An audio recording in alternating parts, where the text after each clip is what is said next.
Kita akan langsung membahas market review dan outlook.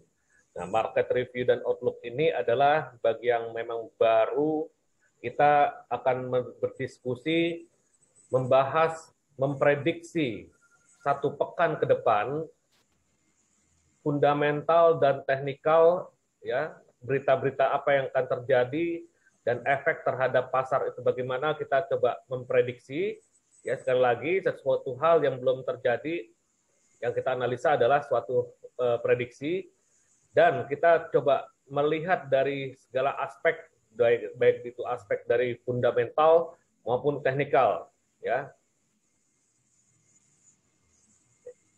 satu pekan ke depan ini sungguh aktif, ya, di mana saya sudah berikan suatu market review dan outlook secara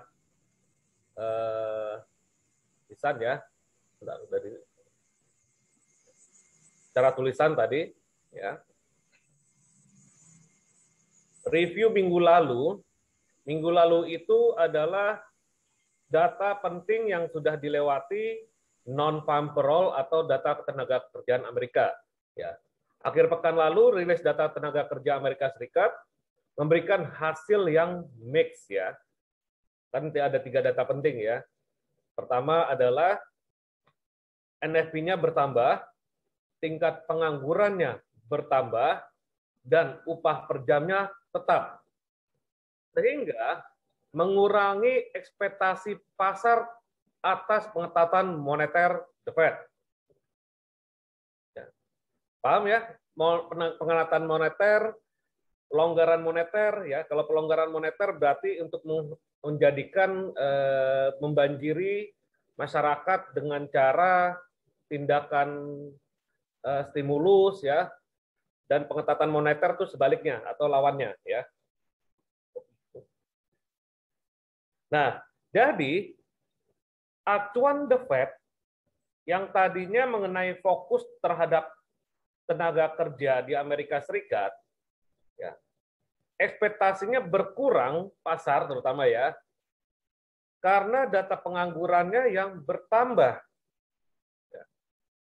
Minggu lalu, Jumat kemarin, ya, bagi yang sudah ikut live trading NFP, minggu lalu itu adalah penentu sebenarnya. Dan apakah dolar indeks kembali pada pelemahannya atau justru kembali melanjutkan penguatan dari pergerakan sebelumnya? Oke, nanti kita lihat, ya. Dan pada pertengahan minggu ini, pasar akan fokus pada risalah pertemuan kebijakan moneter The Fed dari The Fed, ya, FOMC minutes, ya. FOMC minutes itu adalah suatu notulen yang disampaikan kembali oleh Bank Sentral Amerika dan diwakili oleh Jerome Powell sebagai Gubernur The Fed. Dan notulen itu adalah hasil rilis bulan kemarin, di mana FOMC atau The Fed itu setahun ada 8 kali meeting dan diselingi oleh minutes atau notulennya di setiap setelah meeting mereka, ya. Dan di minute ini kemungkinan akan juga disampaikan update mengenai apa yang disampaikan oleh The Fed atau Jerome Powell, diwakili Jerome Powell, terkait mereka fokus terhadap tenaga kerja, ya. Nah, ini akan kita dengarkan lagi, ya. Minutes-nya itu apakah akan disampaikan mengurangi ekspektasi pasar terhadap pengetatan moneter terkait terhadap tapering ataupun rencana kenaikan suku bunga, ya. Dan apakah tidak pengaruh terhadap hal tersebut? Nah, nanti akan kita sampaikan, kita akan saksikan pada risalah pertemuan kebijakan moneter The Fed pada kurang lebih hari Rabu. Nanti kita lihat di kalender ekonomi, ya. Dan di minggu depan juga pengumuman proyeksi ekonomi Eropa ini sangat mempengaruhi terhadap mata uang euro, ya. Karena kalau misalkan dari hasil pengumuman tersebut tidak ada hawkish atau tidak ada merencanakan kenaikan suku bunga dalam waktu dekat, maka euro berpotensi melemah, ya. Dan sebaliknya, jika hawkish ya, kalau tadi dovish ya, jika hawkish ada rencana kenaikan suku bunga dalam waktu dekat atau yang sudah direncanakan, maka berpotensi euro akan menguat terhadap lawannya, bukan terhadap dolar saja ya. Lawan-lawannya euro itu kan banyak. Ya, maksudnya pasangan mata uang lawannya. Pertengahan minggu juga ada meeting RBA, Reserve Bank Australia, akan mengumumkan kebijakan suku bunga acuan dan berpengaruh terhadap mata uang Australia yang disebut Aussie. Ya. Dan akhir pekan, ya, Kanada akan rilis data tenaga kerja, ya, sehingga akan mempengaruhi terhadap mata uang Kanada terhadap pasangannya. Dan secara summary adalah pasar terus mencermati secara global terhadap perkembangan varian baru COVID-19 Delta yang bisa memicu gelombang ketiga virus dan menghambat pemulihan ekonomi. Nah, oke. Jadi di lain sisi mengenai meeting Bank Sentral pada minggu depan, ya, dan juga pasar masih mengamati perkembangan varian baru Delta ini ya. Jika memang varian baru ini terus meningkat, maka berdampak terhadap pelemahan saham dan pelemahan minyak mentah, ya. Dan berpotensi emas akan menguat kembali jika terjadi varian baru ini terlalu meningkat di beberapa negara-negara Asia dan negara Eropa, terutama di Inggris, ya, maka bisa menjadi risk currency akan melemah. Ya, risk currency apa aja? Resiko mata uang beresiko atau aset beresiko terhadap mata uang adalah seperti euro, pound sterling, Australian dollar, New Zealand dollar, dan lain-lain ya. Tetapi yang safe haven, yang aset aman adalah dolar Amerika, Japanese yen, Swiss franc ya sebagai safe haven. Dan juga safe haven yang bukan berbasis terhadap mata uang adalah logam mulia. Oke, jadi minggu depan ini ada beberapa meeting penting dari Bank Sentral yang bisa kita tunggu dan berpengaruh terhadap pergerakan mata uang tersebut. Dan ada data ketenaga kerjaan Kanada pada minggu depan nanti ya. Lalu jangan lupa fokus terhadap perkembangan varian baru terhadap Delta ini. Oh, Aussie lockdown lagi Pak ya. Terima kasih informasinya Pak Chandra. Aussie lockdown lagi akan berpotensi. Mungkin Australian dollar atau memang aset-aset mata uang beresiko bisa melemah kembali. Oke, kita lihat pada teknikalnya. Bentar, kita lihat dari ini dulu ya.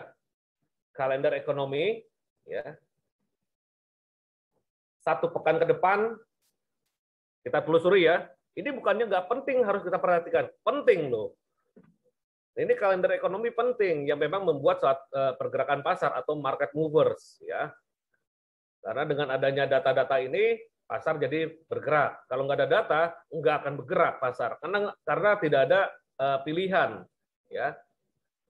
Pasar itu adalah pelaku pasar besar ya, bank-bank besar, termasuk di dalamnya itu ada nasabah-nasabahnya.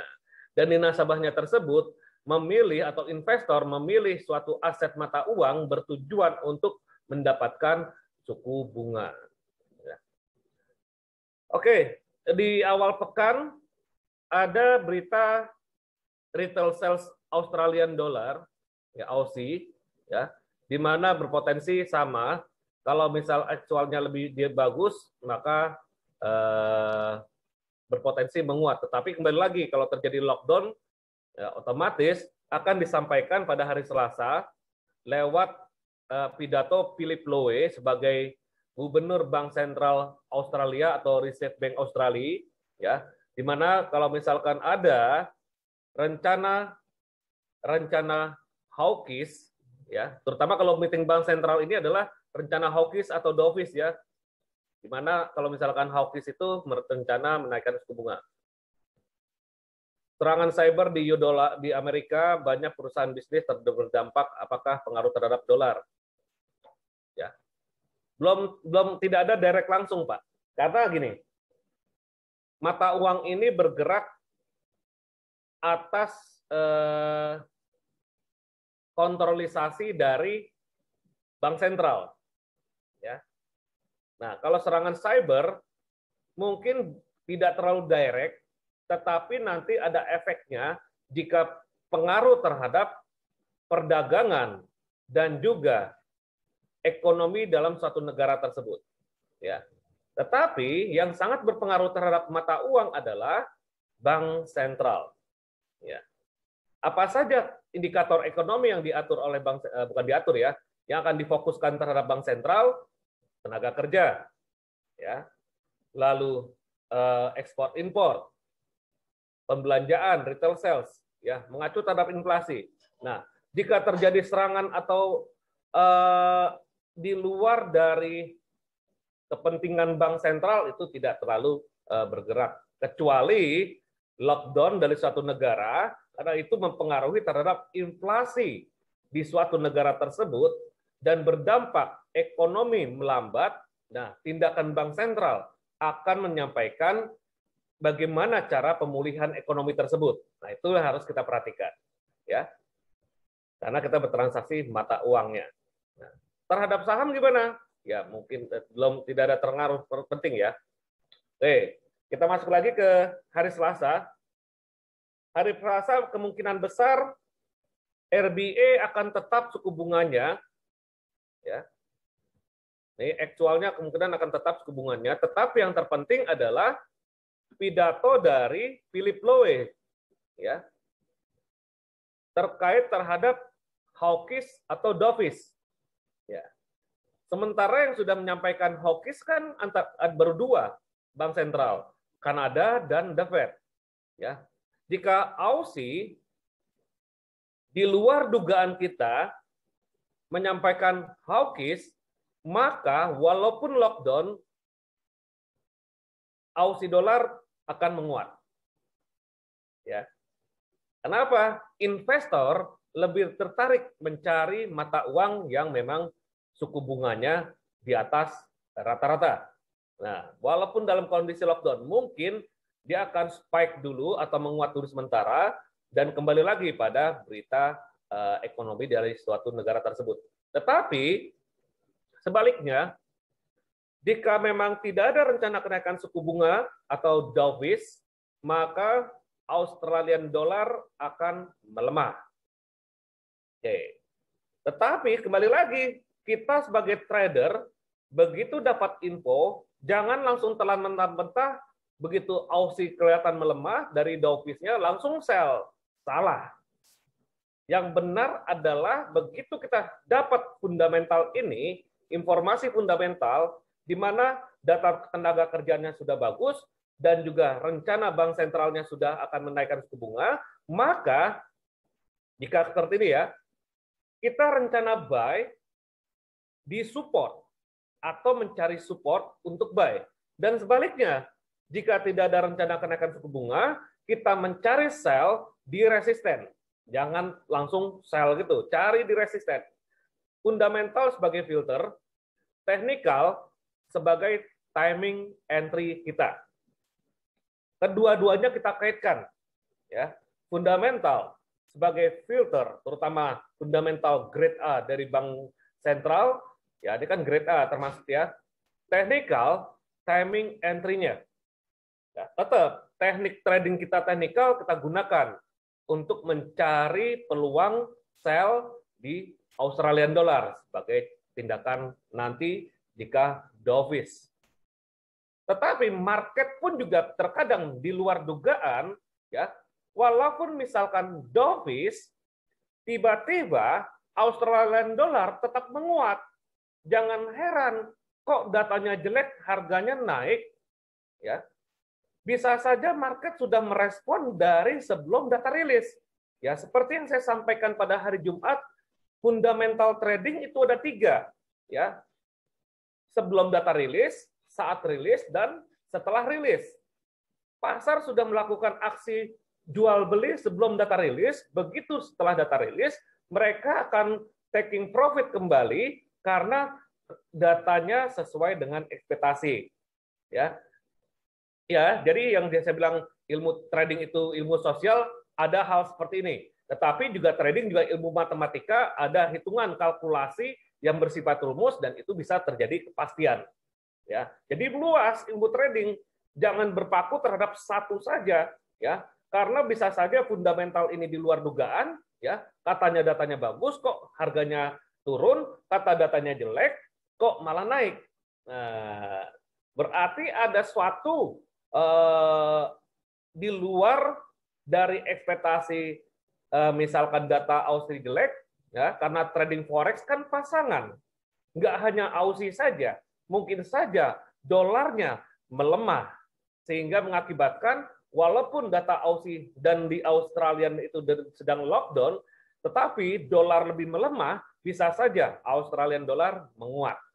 Nah, karena berpasangan kedua ini, ya. Jadi pasar mungkin akan memilih Australian dollar karena data ekonominya, tenaga kerjanya sudah membaik walaupun sedang lockdown, ya. Dan di satu sisi dolarnya lebih melemah, maksudnya seperti itu. Oke, jadi jangan terlalu kaku sekali mengenai fundamental ini, ya. ISM service PMI ini terhadap jasa, ya. Dan di hari Rabu Euro Economic Forecast, ini yang saya sampaikan tadi, economy projection dari Eropa. Jika memang bank sentralnya menyatakan hawkish, ya sama seperti itu ya. Hawkish itu silakan lihat di e-book fundamental, ya bagi yang baru tahu dan baru mengenal dunia trading, ya. Hawkish itu adalah rencana kenaikan suku bunga dalam waktu dekat. Dovish, tidak ada rencana kenaikan suku bunga dalam waktu dekat. Simple aja sih. Antara dua itu aja yang kita tunggu. Jika memang meeting bank sentral, kemungkinan besar suku bunganya tidak ada perubahan, ya tinggal perhatikan hawkish atau dovish. Dan hari Kamis jam 1 pagi, ya, FOMC meeting minutes ini yang akan disampaikan oleh Jerome Powell dan ini sangat penting, ya.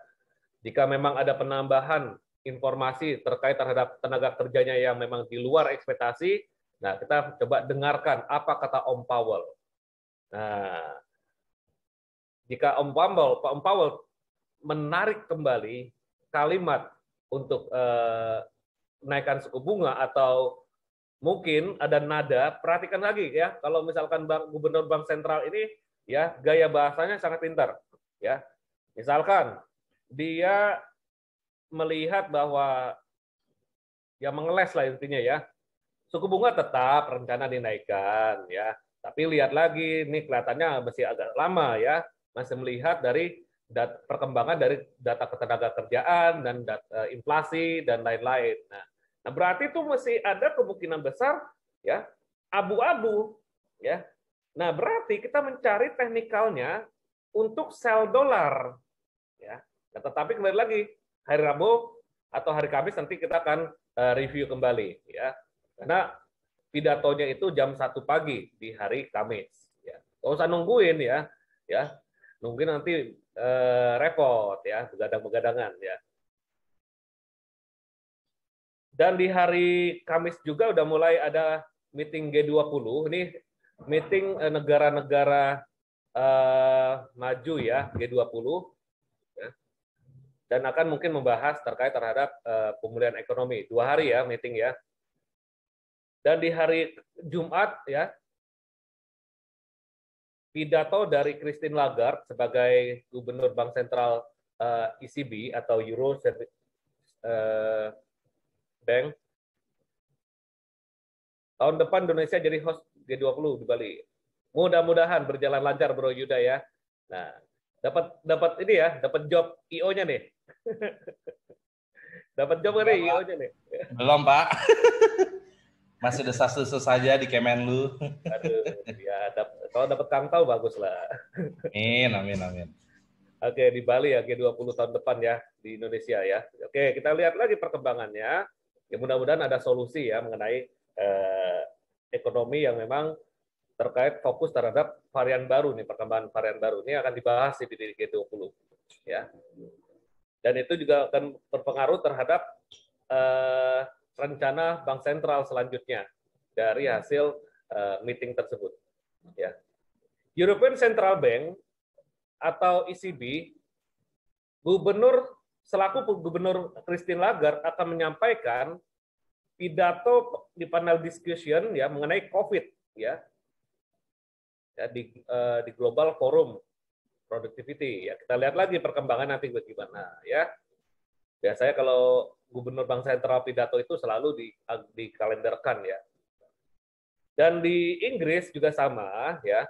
Jadi hari Minggu depan ini banyak meeting Bank Sentral, banyak pidato dari Gubernur Bank Sentral ya minggu depan ya. Terutama di Eropa, Amerika, dan Inggris ya, sama Australia. Ya, ini juga sama. Jadi meetingnya juga berbarengan ya, di jam yang sama ya.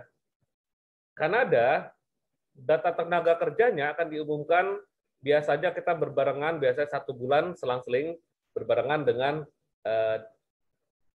NFP Amerika. Ya. Dan kembali lagi, menganalisanya sama seperti menganalisa NFP, jika aktualnya nanti lebih besar dari forecast atau previous, maka Canadian dollar akan menguat atau loonie akan menguat. Dan tingkat penganggurannya dia sama ya, misalkan 8,1% berarti menurun dari bulan sebelumnya. Maka kembali lagi loonie akan menguat terhadap pasangannya. Ya. Mungkin saja terhadap pasangan Inggris ya, GBP Kanada atau Euro Kanada atau yang lain-lain. Oke, inilah ringkasan dari agenda ekonomi, kalender ekonomi ke depan ya, 1 pekan ke depan.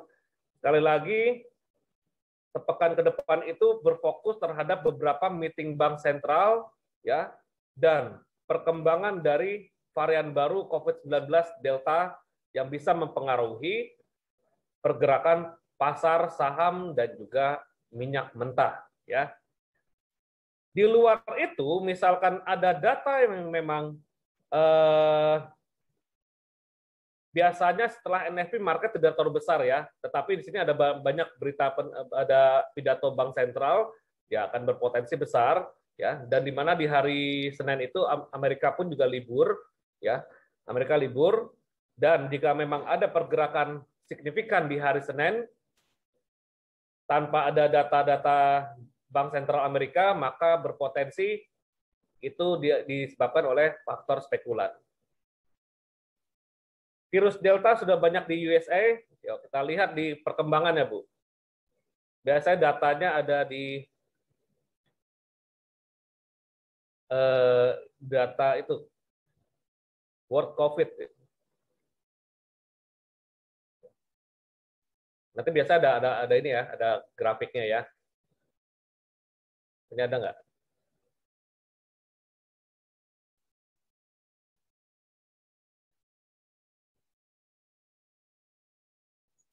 Jadi rata-rata ekonomi kalender sih ya. Ada di World COVID itu, lihat ya. Saya dapat forwardnya Pak, cuman sumbernya nggak jelas, takutnya nggak valid gitu. Iya memang Takutnya ya. cuman supaya ngasih ancer-ancer ilmu turun aja ini. Ada yang iseng takutnya. ada hoax ya takutnya ya. Iya takutnya. Saya bilang di mana sumbernya, belum balas. World COVID bentar. Saya dulu ada kok the linknya ya.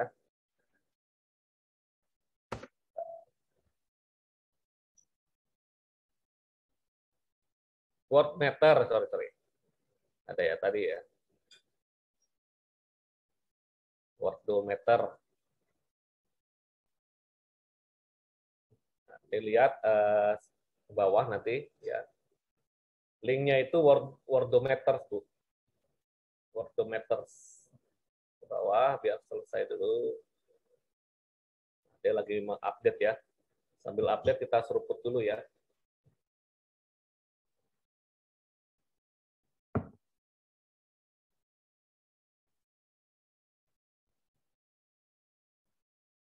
Masih loading ya. Kasus di dunia ini sudah 184 juta ya. kematian sudah 3 juta, dan yang recovery sudah 168 juta. Ya. Sebenarnya sudah mulai pasca membaik. Nah nih, Amerika Serikat, mungkin terkait terhadap harga minyak, Bu ya. Total kasusnya, ya, new case-nya nggak ada nih. Entah, ini kan belum ada ya. Nggak ada new case-nya. Coba, now tidak ada ya. 2 days ago ya. Atau yesterday lah, yesterday. Ya.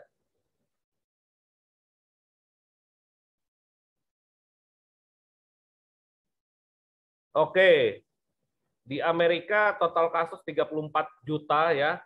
Ada penambahan kematian 96 jiwa ya di Amerika ya. Dan penambahan kasus 7.000 ya. Kita lihat dari perkembangan selanjutnya, kita grafik di sini.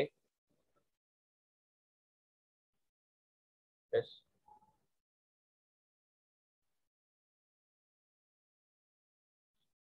Ini dari per negara ya.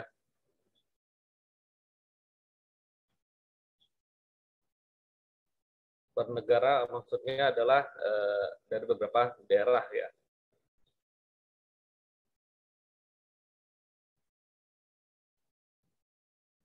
Total case, total case.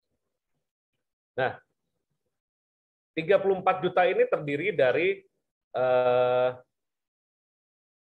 sampai ke beberapa kota nih. Ya, hasil penggabungan ya. Tapi apakah dia bertambah dari hari sebelumnya ya? Coba now-nya ini sekarang ya. Sekarang tidak ada penambahan, berarti kemarin itu ada penambahan kurang lebih 768 kasus ya. Kasus ya. Dan kemarin pun juga tidak ada kematian ya.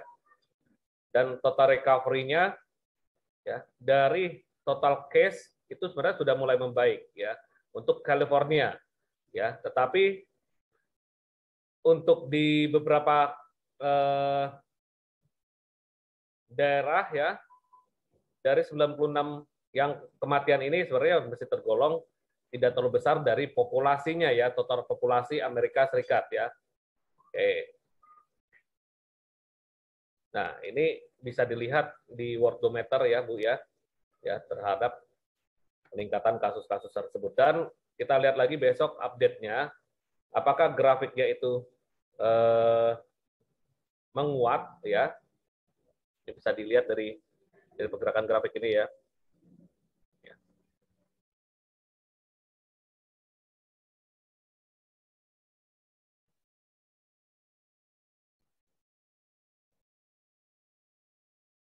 Jadi kematian kasus ya.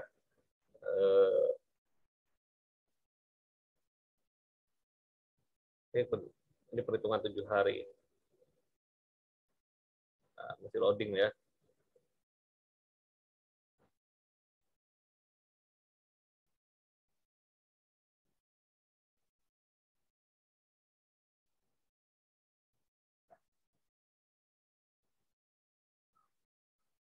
Kalau virus Delta di Amerika memang belum terlalu banyak, ya. Jadi pasar itu mengkhawatirkan, masih bersifat mengkhawatirkan ya perkembangan virus varian baru ini berkembang sampai apalagi sampai ke Amerika ya, akan mempengaruhi terhadap pasar-pasar saham dan minyak mentah di Amerika. Oke, kita kembali ke indeks dolar ya.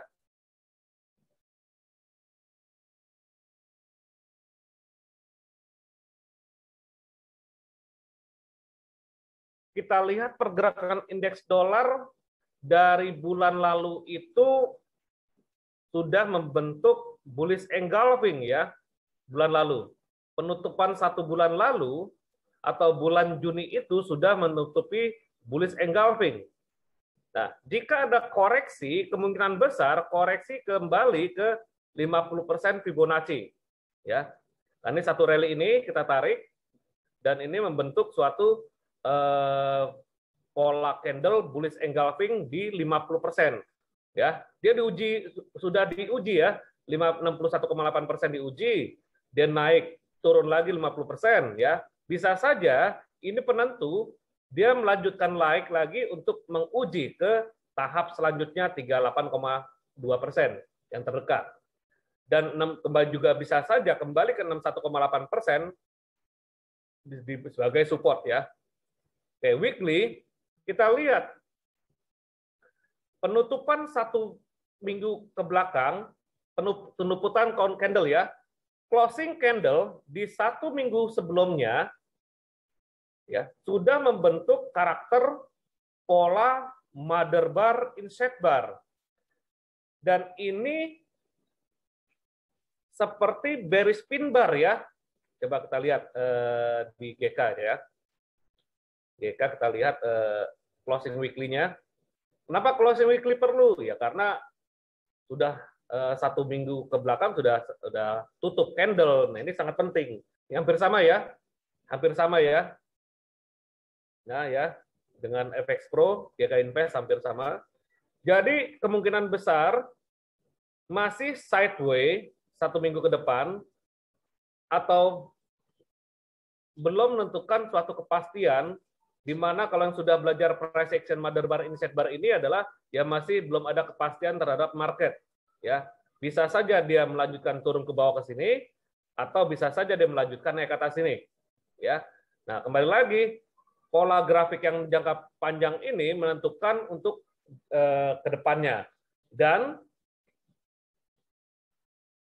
moving average 10 dan 20 hampir berpotongan ya. Dan ini mengindikasikan terhadap kenaikan harga pada jangka pendek. Terutama pada weekly ini ya. Nah, di sini ada rejection atau penolakan ke atas sehingga membuat suatu sumbu dari atas ke bawah dan ini berpotensi bearish pin bar walaupun warnanya tidak sesuai dengan struktur bearish pin bar. Maka minggu depan itu menentukan apakah dia kembali koreksi ya. Dan setelah kalau misalkan candlenya sama seperti ini nih, diperhatikan ya. Ini kan bearish pin bar juga ya. Nah, butuh additional candle. Kalau additional candle-nya ada warna merah, di sini warna merah, ya misalkan di sini merah, bukan biru ya, maka dia akan lanjut menurun kembali ke bawah. Tetapi jika memang sebaliknya, satu candle ini atau satu candle minggu depan atau additional candle tutupnya di atas, maka dolar akan menguat ke area ini. Ya, perhatikan area ini adalah area supply. Ya, sorry, bukan supply ini kelihatannya. Ini berarti resisten ya. Kita ambil sinilah. Support become resistant. Ya, support become resistant di sini. Ya. Ini juga sama jadi supply area ini ya. Ya. Dan ini ada MA 200 ya di satu minggu. Jadi kemungkinan besar ini masih sideways, dia akan berpotensi ke atas ataupun juga koreksi ke bawah ya. Satu minggu ke depan yang menentukan. Dan hari Senin pun juga menentukan untuk pergerakan sepekan ke depan ya. Nah, kita lihat lagi pergerakan DXY pada D1. DXY penting ya. Sangat penting. DXY atau indeks dolar ini sangat penting. Kalau di GK itu kodenya DXY ya. Nah, sangat penting untuk kita yang bertransaksi mata uang terhadap dolar ya. Oke. Hari Jumat lalu ditutup oleh bearish engulfing. Ya. Oke, hari ini tidak ada, mohon maaf, tidak ada pembelajaran untuk detail pola candle, tapi kembali lagi di modul bisa kita lihat bahwa bearish engulfing adalah satu pola candle yang berpotensi turun ya.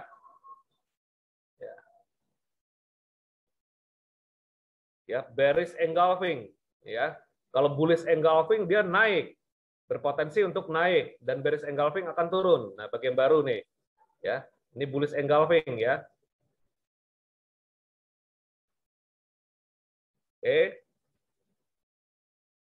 Nih ya, bearish engulfing, evening star, hammer, bullish engulfing ya. Nah, pada indeks dolar membentuk bearish engulfing karena body warna biru atau hari Kamis, bukan mingguan ya, ini D1 ya.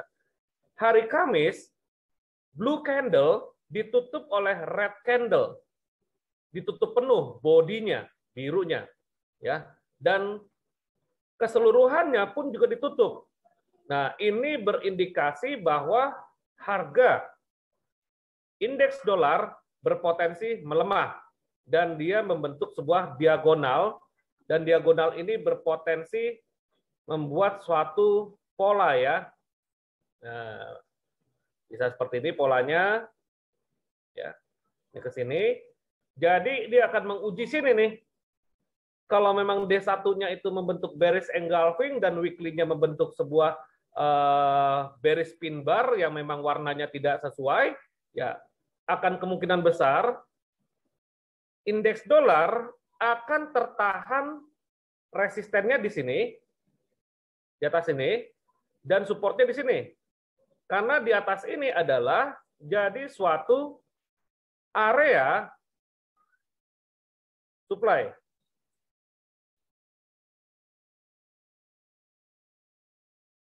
Oke. Jadi satu area supply. Nah, berarti minggu depan kemungkinan besar dia bergerak antara support ini dan resisten ini, ya. Nah, indeks dolar kan nggak bisa ditradingkan, berarti kan lawannya. Oke, H4 kita lihat. Nah, kita rapikan secara presisi.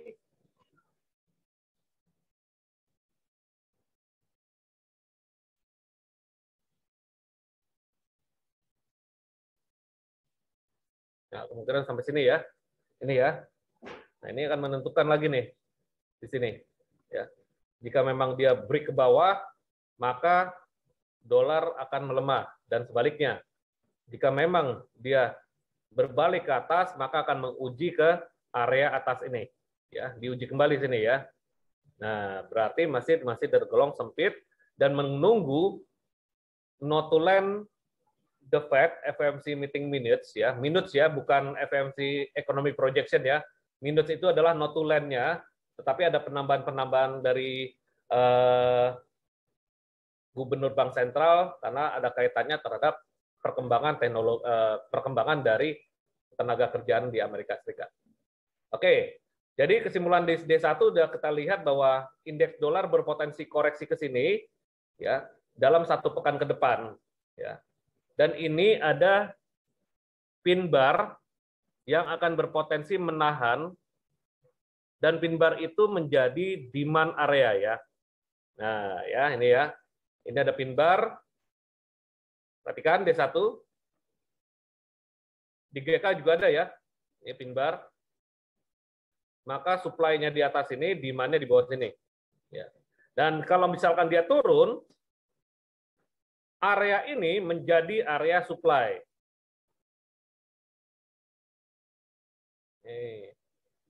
Bearish engulfing menjadi area supply. Nah, bagi yang baru belajar supply demand, saya ulangkan kembali, saya ingatkan kembali. Ya, tunggu saya cari dulu supply dan demand-nya. Nah, ini bearish engulfing ya. Area ini menjadi zona supply atau area supply. Ya. Maka harga akan menguji kembali mungkin ke sini dulu ya.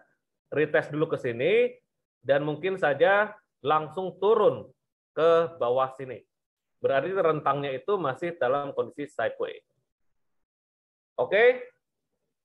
Indeks dolar berarti lawan kuatnya adalah euro dolar. Kita lihat euro dolar. Udah 1 minggu saya poloskan ya.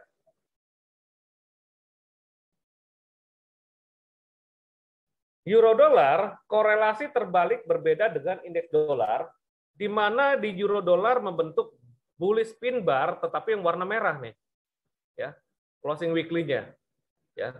Di sini bullish mother bar ya, mother bar inset bar-nya di sini ya, di sini ada demand. Ya. Ada demand area. Kita tandai aja dulu. Ya. Bisa dengan supply demand yang otomatis juga bisa. Bagi Anda yang ingin tindakan entry, tetapi ini kita melakukan suatu proses menganalisa dari time frame besar ke time frame kecil dan kolaborasi antara fundamental dan teknikal, ya. Dan kita akan mencari level entry-nya pada time frame kecil hasil dari kesimpulan time frame yang besar, ya. Weekly kita lihat kenapa? Karena baru closing candle kemarin. Ya. Oke, seruput dulu ya.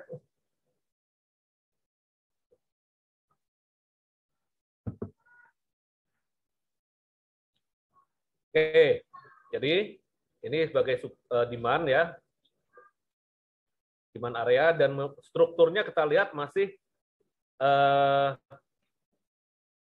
head and shoulder ya, head and shoulder. Kita patokan ini sebagai neckline-nya lah.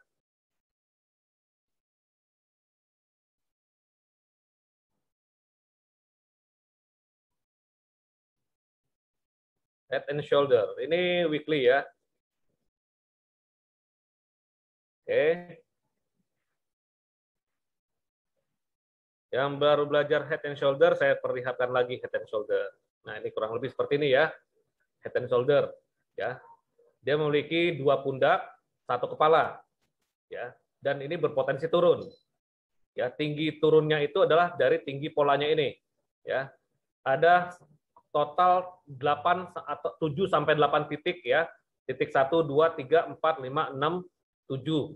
Bisa juga ada 8 titik titik ke-8 itu adalah sebagai retestnya atau koreksinya di neckline.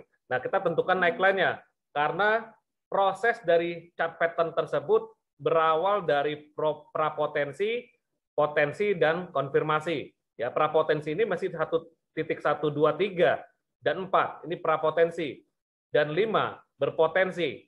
6 berpotensi. Begitu 7 tembus, potensi. Tetapi potensinya nggak 100% ya.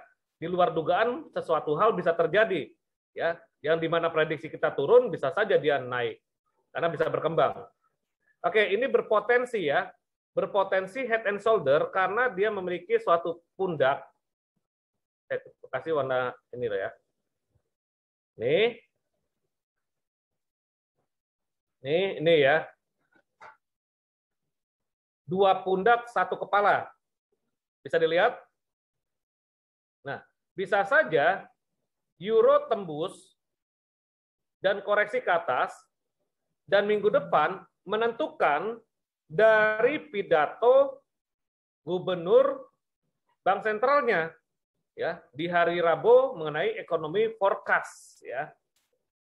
Berarti prediksi ekonomi Eropa ke depan ya. Dan di hari Jumat ada pidato dari gubernur bank sentralnya juga Christine Lagarde ya, bicara terkait terhadap perkembangan Covid ya. Dan lihat dari pergerakan mata uang terhadap dolar, mata uangnya terhadap dolar Eropa, dan apa namanya? Saya kok ngeblend tiba-tiba ya. Korelasi dengan dolar Amerika tadi ya, ini ada sedikit perbedaan ya. Di indeks dolar membentuk sebuah inverse head and shoulder ya. Nih ya, inverse head and shoulder-nya, ini shoulder kiri, shoulder kepalanya nih shoulder kanan, dan juga berpotensi ini double bottom ya. Bisa saja double bottom di indeks dolar weekly-nya ya. Dan euro berpotensi head and shoulder atau double top di sini ya. Nah, tinggal kita lihat lagi market ke depannya, tetapi kita perhatikan juga antara support dan resisten ya, key level. Minggu depan ada LDR nggak? Ada kok, tanggal 9. Tanggal 9 ya. Itu berbarengan dengan Lagarde tuh. Aduh. Lagarde kan tanggal 9 juga. Iya ya. 9 ya, berarti sekarang besok tanggal 8 ya. Berarti tanggal 8 penentuan tuh. 9, iya penentuan nih. Jangan-jangan 8 ini konsolidasi, Pak. Dan 9 itu membentuk, ini kan base ya. Jadi suatu base. Ya. Daily ya. Coba sebentar. daily ya, sebentar. D1. Nah, D1 sudah bullish pin bar nih. Sudah terjadi bullish pin bar. Nah, tanggal 8 kemungkinan besar sih sideways. Konfirmasi dari pembalikan sudah terbentuk di D1 nih. Vicky ya, Gus. Vicky sih enggak, di karena merah nih, Pak. Ya. Ini merah nih. Ya fake-nya itu karena dia break low, balik lagi. Ya. Ya masuk dalam Vicky. Masuk dalam fake ya, fake karena dia break support ini. Ini kan support ya. Support ini di break. Dan dia kembali lagi ke atas. Jadi menipu. Ya. Tetapi bayar kuat berarti. Bayar kuat, betul. Kalau misalkan dia bobotnya, low-nya ditembus, low ini ditembus, lalu ada spike atau shadow yang panjang setinggi low ini, ya, dan tutupnya di atas dari low-nya ini, berpotensi kuat nih. Ya. Di mana weekly-nya pun juga, ya weekly secara statistik sih, dia akan coba koreksi dulu, Pak ya. Berarti ada coba koreksi ke atas ini nih. Coba koreksi ke atas ini dan masih dalam perkembangan sideways. Ya. Paling enggak naiknya ke sini. Ya. Karena mungkin dia udah tertahan di beberapa level-level bawahnya ini kan banyak support ya. Banyak support ya.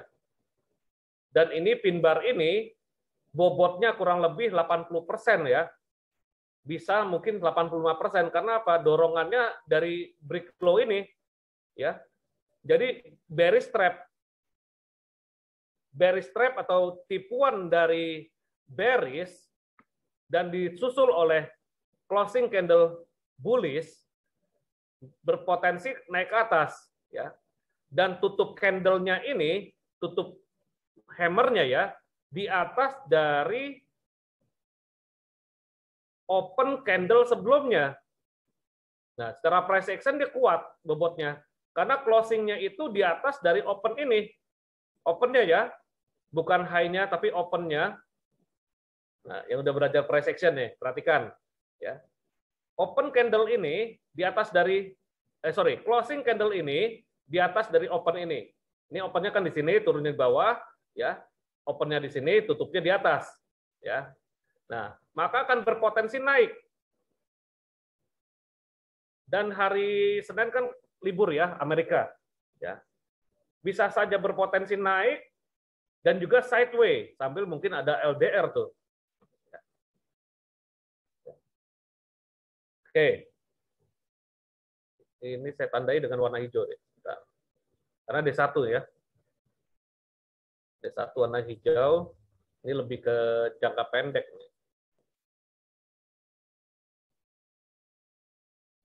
Tandai dulu ya, rapikan dulu. Ini resisten, ini akan menguji ke sini ya, berpotensi dites kembali. Masuk ke H4. Nah, dilihat dari polanya kemarin, nah, saya tambahkan dengan biasanya kita kombinasikan dengan stokastik, ada korelasinya nih. Nah, kemarin kan data tenaga kerja Amerika Serikat kan tidak terlalu bagus ya. Nah, ini juga ada potensi regular bullish divergence. Ya. Kalau kita ambil kesimpulannya ini ke sini ya, ini ke sini. Ya udah belajar stokastik ya. Nanti ada lagi untuk kelas stokastik. Ini ke sini. Nah, kurang lebih golden cross-nya lebih tinggi nih. Ya, perhatikan nih. Golden cross-nya lebih tinggi dari crossing ini. Ya, nih ya. Ini cross. Lebih tinggi golden cross-nya dan ini lebih rendah low-nya. Jadi ada suatu divergen atau suatu perbedaan ya antara gelombang harga dengan gelombang stokastik. Ya. Oke. Lalu ini kita tarik, sudah ditutup di atas dari pola trend line ini ya. Nah, oke. Ini nggak usah deh, nggak usah karena ini udah ditutup di atas ya. Dan ini ada candle kejepit yang berpotensi akan naik jika memang ingin nawar atau negosiasi kembali lagi ke sini. Nah, artinya adalah jika kita melakukan aksi buy besok Senin, baik itu buy limit atau buy now, resiko yang bisa kita coba kita batasi adalah di bawah dari 1.180 untuk euro. Ya. Resikonya kasih spare ke bawah ya. Targetnya adalah ke sini. Target dekatnya ke sini.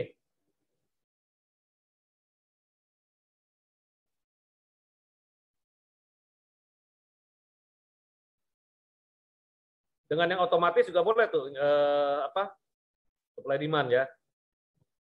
Target dekatnya ke sini ya. Oke.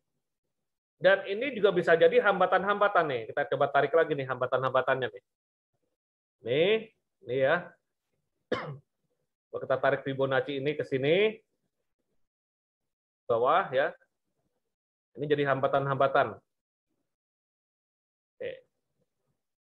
Bagi yang ingin sell berarti mencari di atas ya. Ini H4 ya. Oke.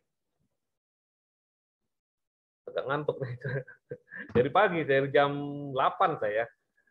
Karena semalam pun juga nggak bisa tidur. Oke, kita lihat lagi di H1 untuk mencari titik entry buy. Entry buy yang dekat untuk di H1 di sini, ya. Nih.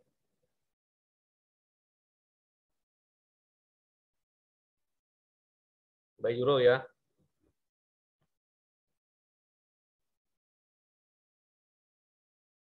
Oke, stop loss-nya ya antara ini dan ini ya. Antara ini dan ini nih. Nah, boleh di sini, boleh di sini, ya. Dan ini kita lihat, oh sudah ada confluence ini, ya. Targetnya ini akan menguji sini nih di 1.190. Ini saya rapikan deh. Belum rapi nih. Ini rapi nih. Ya, kurang lebih sini. Ya, akan diuji, akan menguji ke area ini, ya. Target maksimum di atas ya, target maksimum di atas dari supply, ini juga supply ya, supply week D1 loh kalau saya bilang. Ya. Target maksimum, target minimum di sini 61,8%. Ya. Dan untuk sell itu, sell pertama boleh di sini, sell maksimum di sini. Ya. Karena market masih sideways ya. Kesimpulan D1-nya masih sideways. Walaupun ada kenaikan, paling kenaikannya kita anggap satu candle ini. Oke, ini saya nggak ambil nih, sebentar. Satu hari kemarin itu, coba saya ambil dari sini ya. Ini kan satu candle Jumat nih. Coba kita tarik satu candle Jumat. Di mana sesuai dengan teori price action 50% candle, 50%-nya pas di area demand ini ya. Ini area demand, ini 50%, berarti 50% dari bentuk candle hammer. Ya, dari satu bentuk candle itu 50% setengah bodinya, bolehlah kita melakukan antrian untuk beli. Dan kebetulan 50%-nya ini, yang warna biru ya, 38 dan 50% ini satu area penting, ada demand area, dan juga ada 23,6% tarikan H4, tetapi ini adalah bearish, tarikan bearish ya, tarikan bearish H4 ya. Jadi saya langsung putuskan untuk peluang buy ada dua ya. Tetap ada dua ya. Tinggal menentukan nanti price action-nya. Target minimum sini, ya, sini dan atau di sini, ya. Target maksimum di atas, ya. Nah,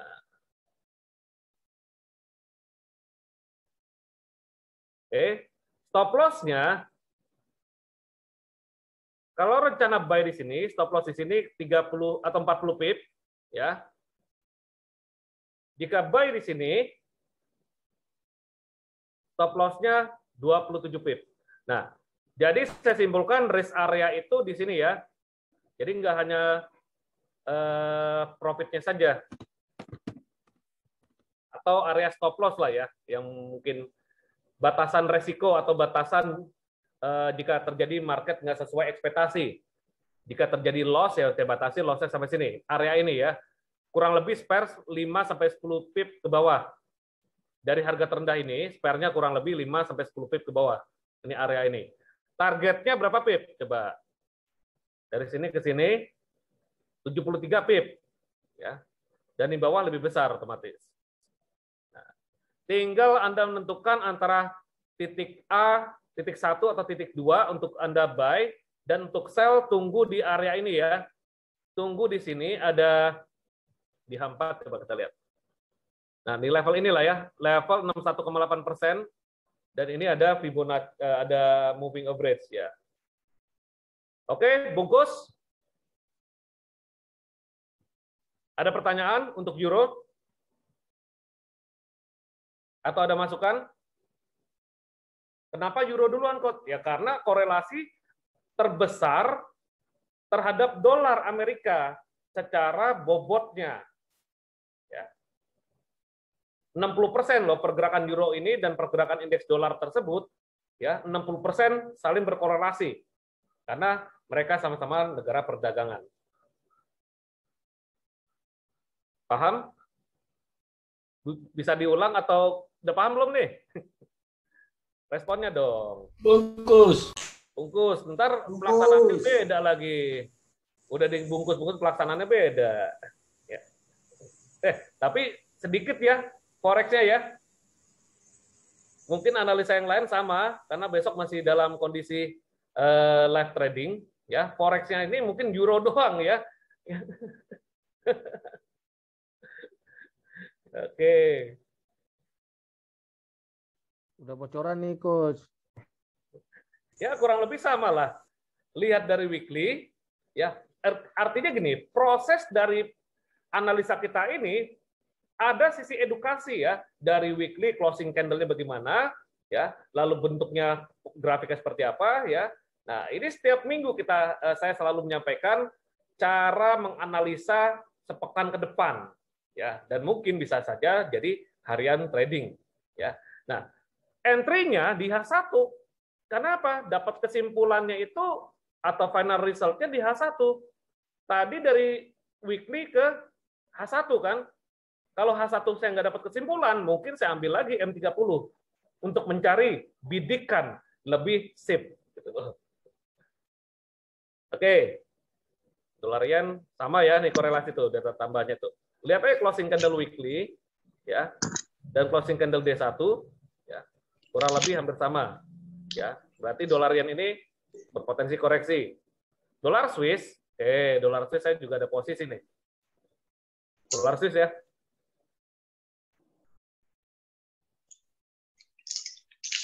Dolar Swiss.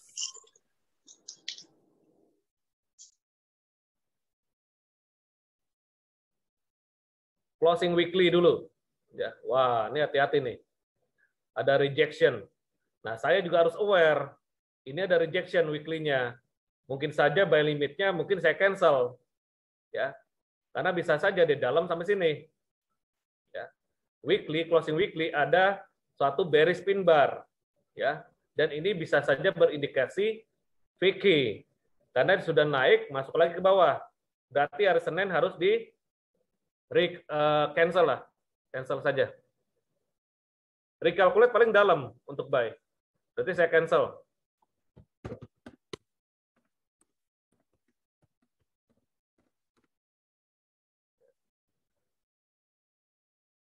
Nah, kalau bisa dilihat sini akan turun dulu ke sini.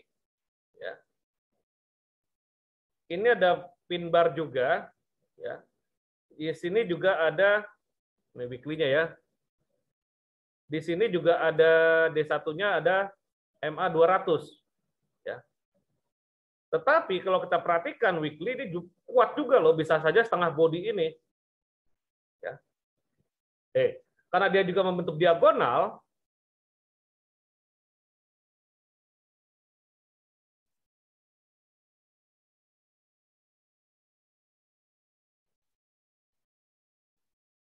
ya. Nah,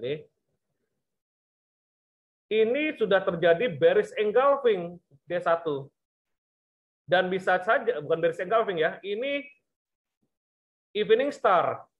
Ya. Nah, evening star. Evening star. Ayo, mana kepalanya nih? Ya. Candle biru di tengah-tengah, terusnya candle merah. Ya. Evening star bisa saja dia turun sampai sini. Ya, ini dulu nih.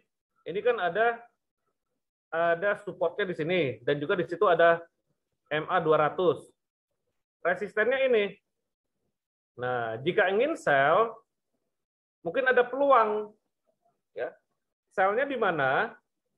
Tadi kan euro buy.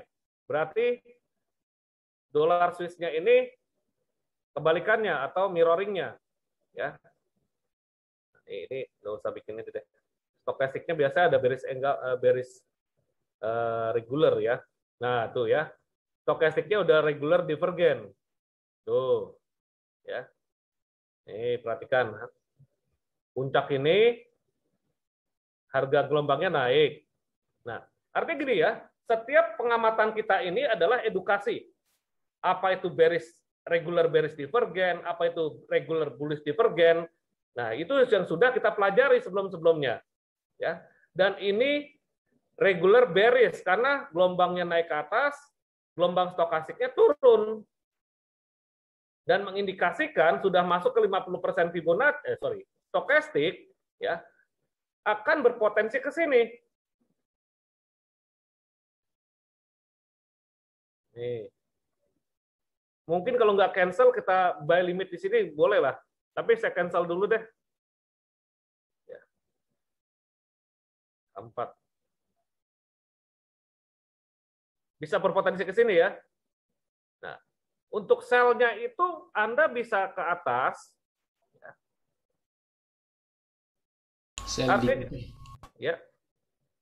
Artinya ini sudah regular bearish ya. Regular bearish akan melanjutkan ke sini. Ya. Dan gelombangnya 1 pekan ke depan kemungkinan besar turun.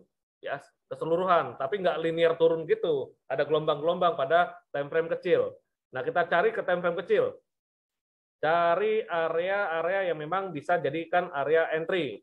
Nah, ada 2 nih. Ya. Sell di TP. Sell di TP. Iya.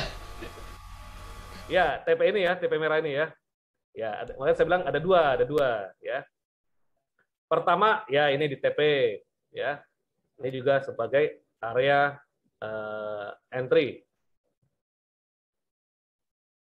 Yang kedua, ini boleh nih. Area ini lumayan besar nih. Ada candle kejepit nih. Nah, targetnya ini hambatan ya, artinya target untuk di hampat ini lebih kuat ya. Nah, ini kan turunnya ke sini. Ini kan jadi suatu channel ya. Nah, berarti kesimpulannya adalah dolar Swiss mencari sell walaupun naik itu hanya memanfaatkan koreksi. Boleh buy nggak, Coach? Boleh. Boleh. Boleh buy targetnya sampai sini atau sini. Ya, target tipis. Dan di sini mungkin boleh sell lagi atau di sini sell-nya. Nah, targetnya ke bawah nih, area pink ya. Targetnya ke area pink. Boleh sell di sini juga. Nah, karena stokastiknya juga mengarah ke atas ya. Artinya ke atas dulu stokastiknya. Nanti di sini jika ada pembalikan stokastik sesuai dengan rencana kita, mungkin boleh sell. Dan juga di sini ini area keseimbangan ya. area keseimbangan, nah ini perhatikan. Ini metode kita yang sudah kita pelajari. Nih. Ya. Step 1, step 2, step 3, step 4. Ya. Nah, kejadiannya begini. Dia area keseimbangan udah tembus. Ini anggaplah sebagai keseimbangan resisten ya, support become resistant ya.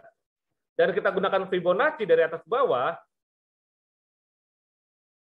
Pas di sini 50% Fibo dan ini MA50. Ya. Perhatikan, ini MA50, Fibonacci 50%, ya. Dan di sini juga area support become resistant, lalu ada ada supply area. Ya, perhatikan ya. Sama seperti ini.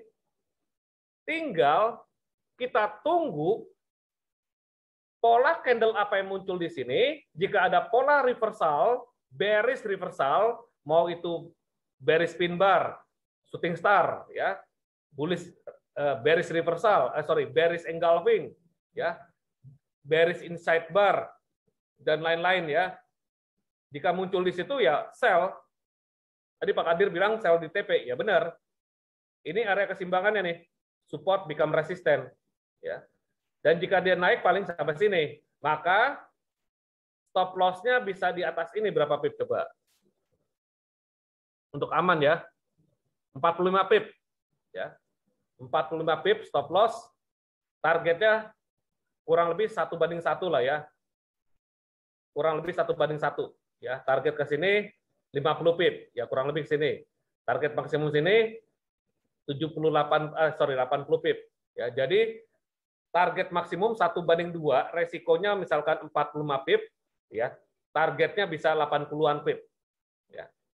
Atau 1:1, resikonya stop loss-nya 40-an pip, ya 40 pip atau 45 pip, targetnya juga sama. Nah, itu risk reward ratio, ya.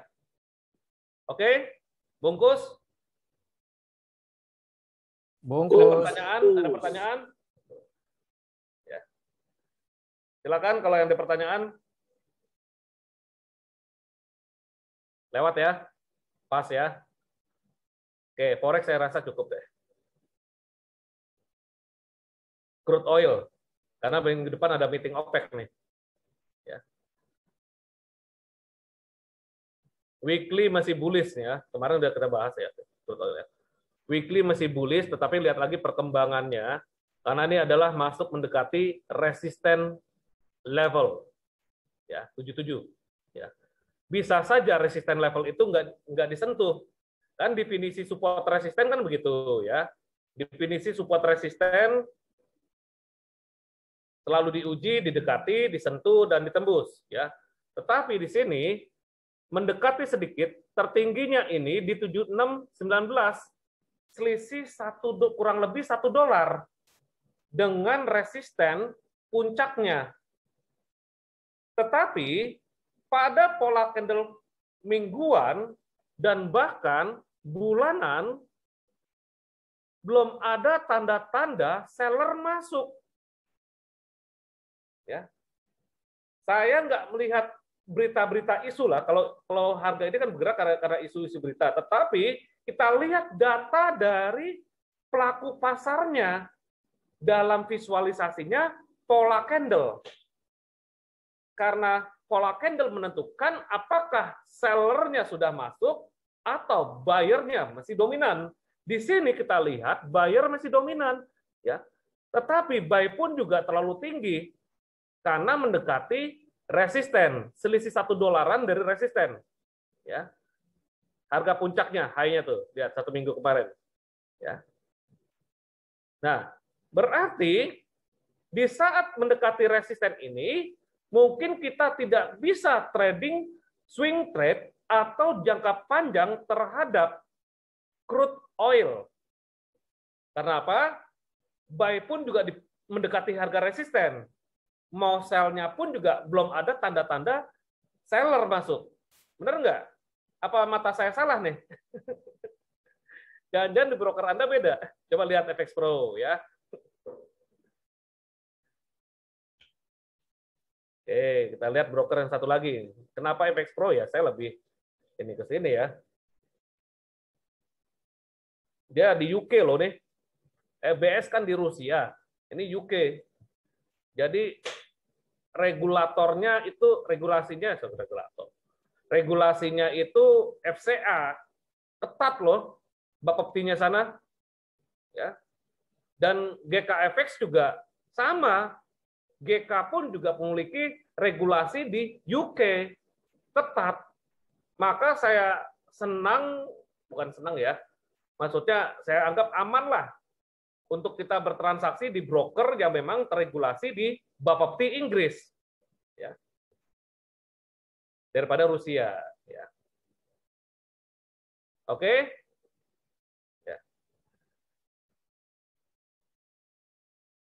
Oke, kita lihat sama ya, closing candle-nya ya, dengan GK. Sama ya, weekly-nya. Berarti masih belum ada tanda-tanda penurunan. Ya. Kita lihat lagi nanti meeting OPEC besok, Senin. Ya. Kalau meeting OPEC menandakan pola candle di D1, ya D1 nih, ada bearish reversal, maka akan berpotensi turun. Oke, turunnya sampai mana? Kita ada kunci nih. Ini 67 sebagai level kunci, resisten become support, dan satu rally ini kita tarik Fibonacci retracement. Ya, walaupun belum ada ini ya, Fibonacci belum bisa ya, Fibonacci retracement belum bisa karena di sini belum ada pola pembalikan turun atau belum ada candle merah. Kalau belum ada candle merah, saya masih ragu, hapus Fibonacci-nya. Kalau sudah ada candle merah, baru bisa dibilang koreksi atau berpotensi retrace. Retracement itu adalah pembalikan sementara. Ya. Oke, kita lihat ini level kunci antara 77 dan 67.97. Karena di sini ada resisten become support. Ya. Lalu kalau kita entry jangka pendek, mungkin kita mengambil kesimpulan pada supply demand di H4. Nah, ya, ini juga sama nih. Ini resisten become support. Ya, ya. Ini juga jadi support ya. Ini juga area supply. Demand ya. Ya. Nah, yang disebut demand adalah ada suatu manuver besar, di mana manuver itu membuat satu pergerakan gelombang besar. Ini ya. Lihat sini. Step 1, find strong momentum drives. Nih, ke atas. Dan berarti ini jadi demand. Ya, ada pola candle kejepitnya ini jadi demand nih, perhatikan ini. Ini kan momentum strong, ya. Strong candle. Dan ini manuvernya ini jadi demand area, apalagi kejepit candlenya. Dan di H4 juga sama nih, ada ya. Nah, kurang lebih ke sini sebagai support. Dan di bawahnya lagi juga ada. Karena di sini ada bullish engulfing. Nah, oke. Nah, untuk sell hati-hati ya. Misalkan Anda beranikan diri untuk sell, untuk copi-copi atau memanfaatkan bolak-baliknya, ya. Tapi hati-hati stop loss-nya harus di atas ini atau di atas ini nih. Idealnya memang di atas ini stop loss-nya. Nah, ini resisten yang akan dituju selisih $1, ya. Ini di H4 di D1 belum ada tanda-tanda turun ya. Di H4 juga belum ada tanda-tanda penurunan walaupun di sini ada suatu pergerakan sideways, ya. Ini resisten become support maka dia berbalik ke atas, ini resistennya. Ya. Kita kunci. Ini resisten. Kut, kalau dilihat weekly dia udah di gelombang 5 itu, Kut. Iya, tapi belum ada data buyer, seller masuk, Pak. Iya sih, mau udah gelombang 5. Karena dia hanya mendekati ini. Nah, karena untuk kesimpulan sellernya belum masuk nih. Ya kalau dilihat ke kiri double top udah ya. Iya, betul. Double top udah sampai sini nih. Nih. Ya udah 40% deh. Turun. Iya. Tunggu sampai ada seller masuk ya. Ya kan saya bilang 40%. Nah, berarti kalau misalkan Senin itu ada bearish candle, ya itu menentukan juga sih. Walaupun bobot yang terbesarnya adalah weekly, ya. Nah, ini bagi trader minyak ya, Bu Tini, Pak Jemi, ya. Kalau Pak Chandra sudah ngantri di bawah dia, ya. Udah bawa bukan Brigjen lagi, sudah bawa kontainer. Udah lama itu 67. Udah ngantri di situ dia. Nah, Bu Tini ada muatan kan nih? Belum, Pak. Belum ya, masih ngeker ya. Mesti dikeker dulu lah nih. Memang sih mesti dikeker. Ya. Nah, biasanya kalau Pak Jamie udah bolak-balik beli dengan kantong plastik dia. Pak Jamie. Iya kadang, Coach. Ya, ini kurang lebih di sini juga ada manuver nih di sini ya. Bolak-baliknya ke sini. Ya, 74 tapi hati-hati. Ya, bisa saja dia besok nitik OPEC kedorong ke sini. Ini kan ada demand di H4 ya. Ya. Tapi kalau misalkan ada suatu pergerakan besar turun, nah berarti cari sell. Ya, kalau candle-nya itu progresif atau kecil-kecil turunnya, tidak satu bar panjang, ya berarti dia bisa berpotensi naik lagi atau sideways. Tergantung dari pelaku pasarnya ya. Jika seller banyak masuk di hari yang sama, nah berarti besoknya mencari sell. Ya. Berarti kondisi harga tertinggi semakin turun. Dan ini juga membentuk pola ya. Kalau kita gunakan suatu pola candle, ya seperti descending triangle nih. Ini kalau misalkan di sini ya. Seperti descending triangle. Ya. Nah, kalau dengan candle memang acak-acakan. Ya, dengan candle acak-acakan, tetapi dengan line chart bisa kelihatan polanya. Nah, maka daripada itu yang mau ingin belajar pola grafik ya gunakan line chart sebenarnya mudahnya ya. Tapi gunakan price action untuk pola candle supply demand ya agak susah mengekernya atau mengidentifikasi apakah itu demand atau supply. Ya, ini berpotensi tekanan jualnya lebih kuat ya.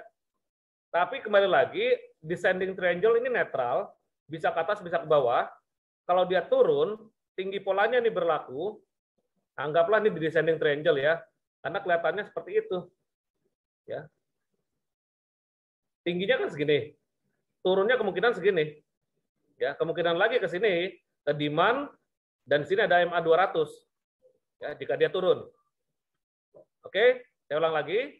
Tinggi polanya kan antara 75 80 sampai ke 74 77. Nah, tinggi kurang lebih segini. Jika ini tembus ke bawah, nah, jika ini tembus low ini ya, maka dia akan menguji ke level 7368 dan ini ada demand area. Demand di H4, warnanya kan pink. Demand area di H4 dan ini ada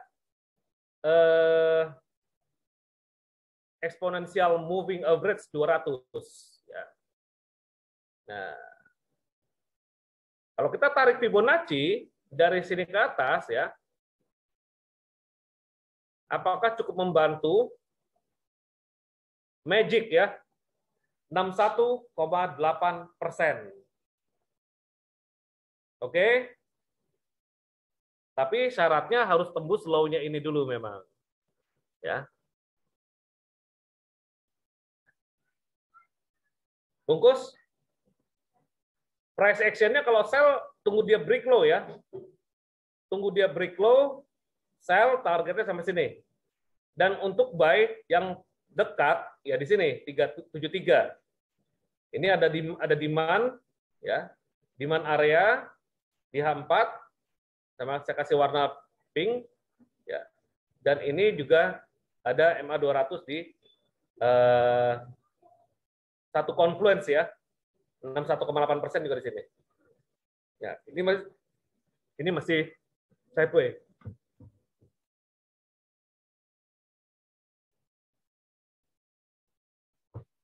Untuk sell resisten paling di area-area ini, tapi baiknya adalah breakout aja ke bawah dan breakout tunggu retest lagi ke atas, barulah target sampai sini.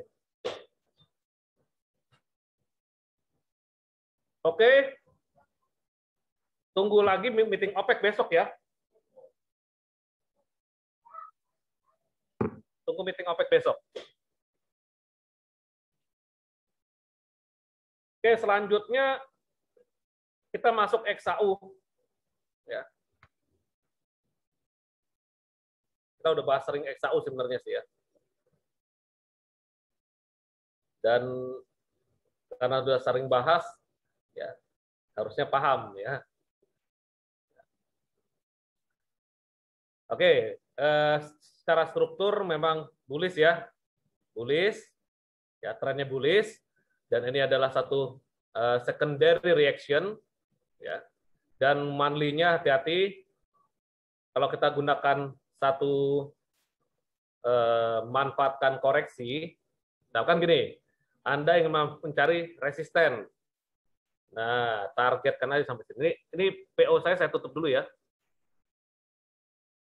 Mungkin bisa saya ubah besok. Nih, satu candle ini ya, satu candle bearish ini kita ambil, dan 50%-nya 61,8% bisa jadi resisten. Oke. Monthly kita bikin warna merah levelnya. Supaya ketahuan bahwa ntar pada time frame lebih kecil, oh ini monthly. 50% Fibonacci monthly. Oke? Berarti dasarnya dari sini. Ya, bearish engulfing tadi. Kita masuk weekly. Nah, weekly sudah membentuk pola pin bar, ya. Dan ini sebagai support. Resistennya itu masih di sini, ini udah ada resisten level di monthly, ya. Ini sebagai demand sudah coba membuat ke atas, ya. Dan jika dia tembus ke bawah, ya nggak usah lagi tarik lagi. Ini ada 27,20%, ya, minus 27, kurang lebih ke sini. Dan di sini, ya. Lalu kita masuk D1. D1 tertahan di resisten ini, jadi resisten ini cukup kuat, ya. Dan secara struktur atau secara gelombang sudah ada tanda-tanda pembalikan dari bentuk regular bullish divergence pada grafik time frame D1. Apa itu regular bullish divergence? Ya silakan cek modul stokastik. Atau dalam video YouTube-nya kan ada. Ini udah sering sebenarnya. Ya. Lembah harga semakin rendah, golden cross atau perpotongannya semakin tinggi, ini adalah berpotensi naik. Nah, berarti kita bisa mencari peluang buy dalam jangka pendek, tetapi targetnya terbatas nih. Di sini ada level-level resisten, ini resisten, ya. Nah, tinggal kita mencari titik baliknya terhadap harga emas untuk kita buy. Closing candle D1 kemarin, ya, weekly bullish, D1 bullish. Ini namanya apa? Ada yang tahu? Pak Chan? Itu Pak Erik tahu tuh. Pak Erik, ini apa nih? 3 solder. White soldier, coach. Sekarang jadi blue soldier, coach. Oh iya, blue, bukan white soldier. Oh, Ini warna biru soalnya. Tentara ya, ada tentara yang memang berpotensi bisa melanjutkan naik ke atas. Ya. Coach, Ya. tapi kalau white soldier bukannya bodinya itu harus sama ya coach ya? Atau Enggak juga. atau Kalau mirip dia, gitu? Dia biru, dia white, ya, artinya bullish candle semua. Ah. Ya, nggak harus sama. Oh, bodinya itu nggak mesti presisi sama nggak ya? Nggak mesti. Kalau digambar contohnya mungkin sama ya. Oh, oke. Karena market kan nggak mungkin bisa presisi, jarang loh, hampir 1000 banding 1 ya. Presisi 3 white shoulder atau 3 black cross itu sama. Ya. Itu kan sebenarnya menggambarkan lagi trending gitu kan ceritanya. Iya. Berarti buyer Oke. melanjutkan kenaikannya, dan kalau koreksi berarti hanya koreksi sedikit nih. Ya, untuk mencari peluang buy. Oke, jadi kesimpulan untuk bullish di emas atau koreksi lah ya, koreksi dari penurunan ini kan saya bilang masih koreksi ke atas karena gelombang yang besarnya ini yang 1 minggu kemarin itu lebih kecenderungan turun ya, atau 1 bulan kemarin kecenderungan turun. Ini ada pergerakan selanjutnya yang berpotensi membalas penurunan. Jika pembalasannya sudah melebihi 61,8%, maka nggak jadi koreksi. Justru dia akan kembali pada tren bullish dari awal ini. Kalau hanya sampai 50% atau 38%, itu statusnya koreksi. Tetapi kalau lebih sampai 78, bahkan sampai 88%, maka bukan koreksi lagi. Ya, dia kembali kepada tren bullish-nya yang di sini. Oke ya. 3 white shoulder, regular bullish divergence, ya, dan juga ini demand area sudah menahan, ya, ini kan demand, ya, sudah menahan, ya, ada kemungkinan besar, misalkan besok hari Senin itu merah candle merah, dan hari Selasa pas LDR itu blue candle, maka bisa berlanjut naik yang panjang sampai 38% atau 50%. Yang penting targetnya udah ada nih, 1833, 1813 ya, setelah dia tembus ke atas. Ya. LDR Jumat Coach. Oh, Jumat. Oh, berarti tanggal bisa 9. lanjut. Bisa saja sampai sini nih. 9 Jumat ya? Oh iya, sorry. Ya, Selasa ya. 18.25-an, Coach. Ya. Ya, betul 18.25-an ya. Oke, 9 Jumat ya. Oke, ya. Oke, berarti bisa saja di sini berbalik. Coba saya cek euro. Tadi, bentar. Saya coba indikan euro. Berarti, ya sampai sini ya. Bisa Jumat sampai sini, berbalik. Sampai sini. Bisa pergerakan grafiknya nanti sampai sini, Jumat berbalik. Trigger baliknya mungkin ada taking profit atau dari meeting G7, G20. Atau dari FOMC minutes ya. Nah itu triggernya ya. Terhadap emas juga sama ya. 3 white shoulder dan juga bisa sampai bullish. H4 ya, ini mencari ini. H4 ini satu pergerakan yang hati-hati nih, turun dulu ya. Pergerakan yang progresif gini cakep nih. Nah, gini nih, di H1 cari. Cari buy di bawah ya, Coach. Ya, cari buy di bawah ya. Jadi ini target ini merah, kaget kalau merah saya. Satu aja yang memang. Ini udah kembali 50% dapat ya. Nah, berarti ini wave terakhir. Kita ambil teori Dow ya. Teori Dow ini primary correction, secondary 50%. Nah, ini udah berlalu, kita pindahin ke atas. Dari sini. Ya. Kan koreksinya tadi sini. Ya. Teori Dow lagi, sini.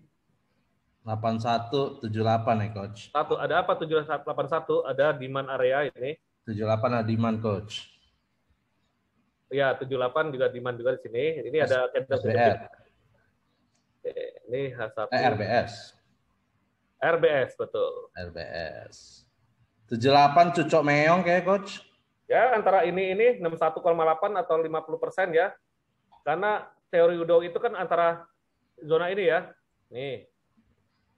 Itu yang hijau EMA berapa, Coach? 50, gocap. MA ya, Coach ya? Ya, MA. Ini 200. Ya. Wah, mantap, Coach. Jadi ini kita ngambil teori Dow ya. Karena saya lihat pergerakan H4-nya itu progresif gini, rapi. Ya. Ya. Dan ini nggak boleh masuk ke kompetisi ya, Gold ya, Coach ya? Oh enggak, ini nggak masuk kompetisi.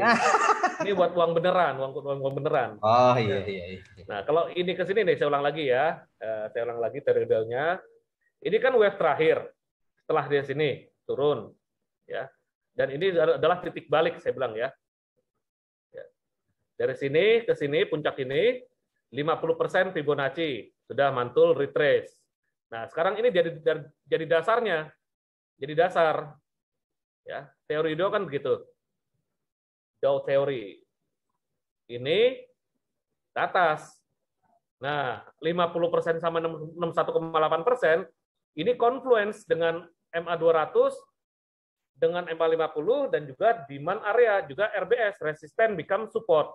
Jadi kemungkinan besar, XAU USD, di mana di H1 pun juga masih ada tekanan turun di H4 ya, karena sudah overbought di atas, dia akan coba koreksi, bukan turun dalam ya, koreksi. Ya. Nah ini jadi patokan untuk retrace kembali, karena ini kemungkinan besar impulse sampai ke 61,8% minus ini di atas, atau 38,2% di week monthly ya, ini kan merah ya. Setuju kan merah, coach. ya kan? Di 18, ya bikin 18.10 lah, kasih spare lah ya. Jangan presisi Fibonacci sekali. Ya. Jadi kesimpulannya gini ya, area ini boleh buy, ya, warna biru-biru. Entah buy di sini atau di sini nih. Ya.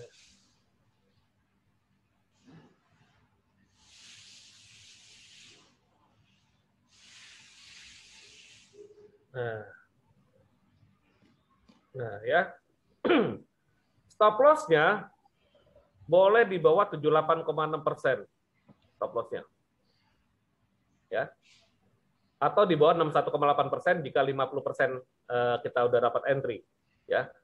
Nah di sini berarti kita wait, chart, candle.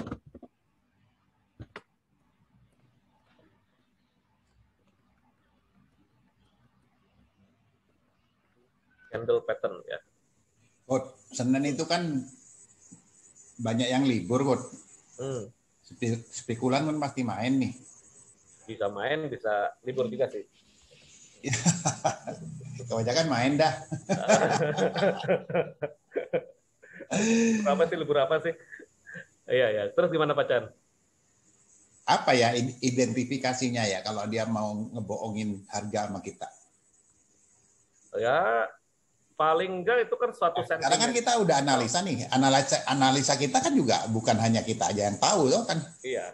Boleh katakan hampir semua trader tahu lah gitu ya, 60-70% kan tahu gitu. Nah, berarti mereka kan udah pasti berpikir seperti itu loh, spekulan. Ah, gua kerjain nih gitu loh. Nah itu mengidentifikasi seperti itu apa ya kira-kira ya? Nah, untuk kita jaga, kan bisa terjadi sentimental itu Pak ya, bisa terjadi sentimental di luar dugaan, spekulan masuk, ya masuknya itu memang tidak merubah tren, ya, tetapi bisa juga dia membuat satu merusak rencana lah ya, merusak rencana, dan rentangnya yang kita jaga Pak, rentang pola ini, pola suatu grafik, ya, ini kan kita jaga dari titik balik di sini. Antara ini dan ini, jadi kan suatu range. Jika spekulan masuk pun juga dia mungkin dia bounce ke bawah, tarik ke bawah dan di bounce lagi ke atas, ya, menunggu sampai data yang ditunggu adalah minutes, FOMC minutes ya. Nah, karena nggak ada dasar jika spekulan masuk karena tidak ada berita, ya. Ya seperti ini kan kita berasumsi bahwa 618 Fibo kan udah boleh dikatakan support kuat kan gitu toh? Betul. Bisa aja dia tarik terus ke bawah mendekatin 786. Bisa. Nah, untuk idealnya memang stop loss. Kita kan nggak tahu kekuatan mereka sampai sejauh berapa kan, itu yang susah. Betul. Yang kita nggak bisa prediksi. Kita hanya bisa membatasi resiko kita. Nah, paling nggak ideal untuk stop loss di bawah sini, tapi kan terlalu jauh, ya. terlalu jauh. Jadi planning buy itu kan bisa saja kita ukur berdasarkan support dan resisten dari range ini nih. Ini kan range yang biru saya bold ini ya, dari bawah dan di bawah ini support, di atas ini resisten. Nah, inilah sebagai rentang area. Nah, jika memang di sini ada suatu penurunan yang tajam ya dan melebihi ini, berarti bukan spekulan lagi.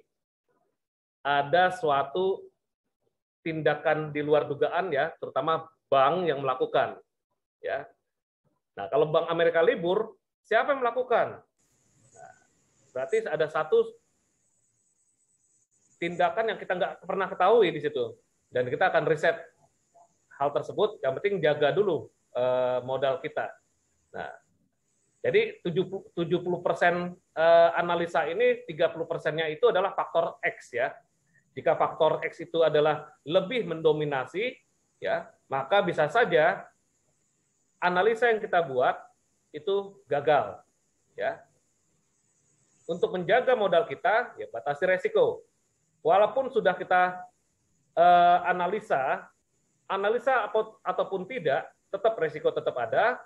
Analisa dengan baik ataupun dengan satu kesimpulan, tetap resiko kita ada. Nah, bagi teman-teman, nggak perlu khawatir, jadi tetap kita rencanakan suatu analisa, karena tidak ada suatu kepastian dari tindakan ini ya. Kita hanya mengetahui tanda-tandanya saja, bukan suatu action atau suatu kepastian yang mungkin bisa kita miliki. Walaupun benar, yaitu adalah suatu hasil dari analisa yang kita buat dari pembelajaran selama ini, ya. Bukan berarti nggak ada ilmunya. Ada ilmunya, tetapi kembali lagi, yang sangat penting adalah batasi resiko kita. Nah, ya spekulan masuk, ya. Misalkan ada suatu spekulan besar, untuk zaman sekarang ini mungkin faktor spekulannya tersebut adalah dari faktor COVID, ya. Atau memang ada vaksin yang mensolusinya. Tapi kalau COVID berkembang, ya dia justru membuat harga emas naik. Tetapi kalau misalkan ada tindakan untuk vaksin, maka mengakibatkan harga emas turun. Jika memang harus pada isu saja atau tindakan untuk pemulihan COVID lah ya, harga emas berpotensi turun. Ya, jadi menghindari ekonomi yang akan lebih baik lagi. Turun bukan berarti dolar menguat. Ya, yang menguat adalah saham. Dana akan mengalir ke saham, aset beresiko. Ya, karena investor akan mencari peluang yang menguntungkan. Jika memang sudah ada tindakan perspektif dari pengembangan dari delta ini, maka aset saham akan diburu kembali. Itu yang terjadi, penurunan emas, berarti ada investasi yang dilirik masyarakat atau investor untuk menaruhkan uangnya. Nah, jadi seperti itu. Ya. Spekulan pun juga ada dasarnya, Pak. Ya, ada dasarnya, berarti ada dasar spekulan dari pelaku pasar emas untuk membeli ke saham, ya, atau membeli ke obligasi. Ya, jadi kedua itu aja menjadi korelasi emas. Ya. Oke, kok. Oke. Ada lagi pertanyaan? Bungkus? Oke, saya rasa cukup ya. Mudah-mudahan kita tetap sehat. Suara saya ini udah ada biasa perlu dikerik ya. Terus minum hangat-hangat ya. Baik, ada pertanyaan? Silakan.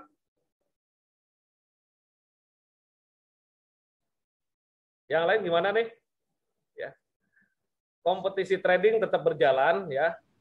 Dan yang masih minus atau yang masih belum ada profit, jangan kecil hati karena anggaplah ini suatu jurnal di awal bulan, bisa saja nanti at the end Anda menjadi pemenang atau Anda berhasil mempertahankan modal ya sehingga bisa diimplementasikan pada tradingan Anda sehari-hari. Kalau memang masih rugi, berarti ada yang salah. Ya. Dan silakan diskusi, bahas kesalahannya tersebut untuk mencari solusi. Dan diskusinya memang kalau misalkan di WhatsApp kurang optimal, di saat kelas-kelas Zoom seperti ini, saya mohon interaksi dari teman-teman semua. Ya, besok pagi hari kita akan ada morning briefing, tapi saya delegasikan kepada Pak Alwi, ya, untuk memberikan satu morning briefing, market review dan outlook 1 pekan ke depan, ya. Dan malam hari kita ada pelatihan kembali lagi di pelatihan jam 8 malam. Dan silakan berdiskusi bagi Anda yang ingin banyak pertanyaan-pertanyaan. Jadi mohon maaf sebelumnya kalau di WhatsApp itu kurang optimal. Satu, saya jarang pegang WhatsApp, ya, jarang pegang handphone. Kedua, ngetiknya itu juga agak panjang. Lebih baik, lebih detailnya itu lewat speech seperti ini, sehingga bisa saling paham. Oke, saya rasa itu saja dari saya, karena waktu juga sudah menentukan. Jadi kembali lagi mudah-mudahan Sabtu dan Minggu depan bisa full kegiatan kelas kita, dan saya akan korelasi lagi mengenai tren dan support resisten dalam penerapan Anda entry. Artinya tetap saya optimalkan materi untuk teknik entry dan trading plan, sehingga Anda sudah memiliki suatu konsep entry, bukan hanya tebak-tebakan. Oke, itu aja dari saya. Terima kasih. Mohon maaf jika ada kata-kata yang nggak berkenan, dan mohon maaf ya sekali lagi jika ada infrastruktur yang kurang mendukung. Ya, sekali lagi selamat istirahat, ya, selamat hari Minggu, ya, dan semoga apa yang kita diskusikan hari ini bermanfaat dan menjadi berkah atau berkat untuk kita semuanya. Akhir kata saya ucapkan selamat malam dan wassalamualaikum warahmatullahi wabarakatuh. Thank you. Oke,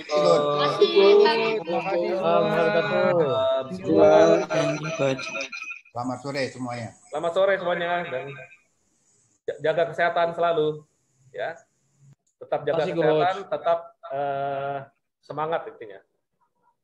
Thank you. Sampai jumpa besok Senin. Ya.